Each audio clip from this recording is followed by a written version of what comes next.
Mental health in the workplace from a historical perspective, we've seen a lot of evolution, and a lot of that evolution has really come in the last 10 to 15 years or so. But 1980s, there was a lot of interest in stress and a lot of stress management training program, putting a lot of onus on the individual to solve their own stress. And there was less emphasis put on organizations to support employee mental health and well-being and to reduce the stressors in the first place.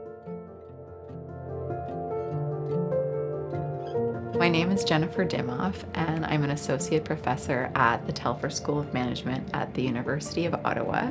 So what I do at the university is to teach, to conduct research, and to serve the broader profession. The goal is to be doing research that informs business practice and help them mobilize that knowledge that you've gained through the research process. My name is Avery Hughes, and I am studying my Master's of Science in Management with a specialization in organizational behavior and human resources. I've always been interested in the psychological element of business. I really like numbers, I really like writing, and I love all of that, but how to actually apply that and how to actually use it effectively to help people do their roles the best that they can is something that really motivates me.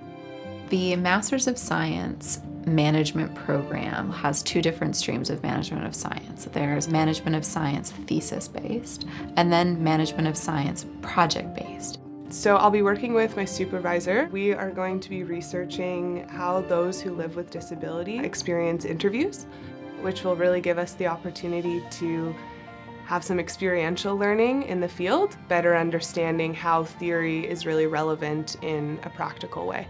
And we'll actually be doing it in the III Lab. The III Lab is one of the first and largest behavioral research labs of its kind in Canada, something called a high fidelity living lab. So when you go into this lab, it feels like being in a real office environment.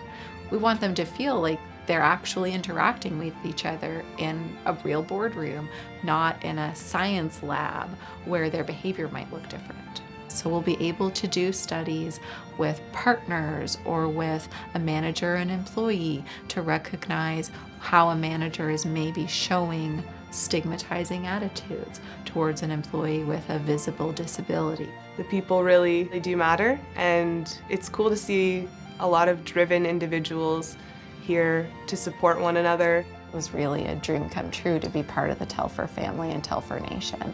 To really come together with the shared goal where better understanding how workplaces can become happier, healthier places to work and live and thrive.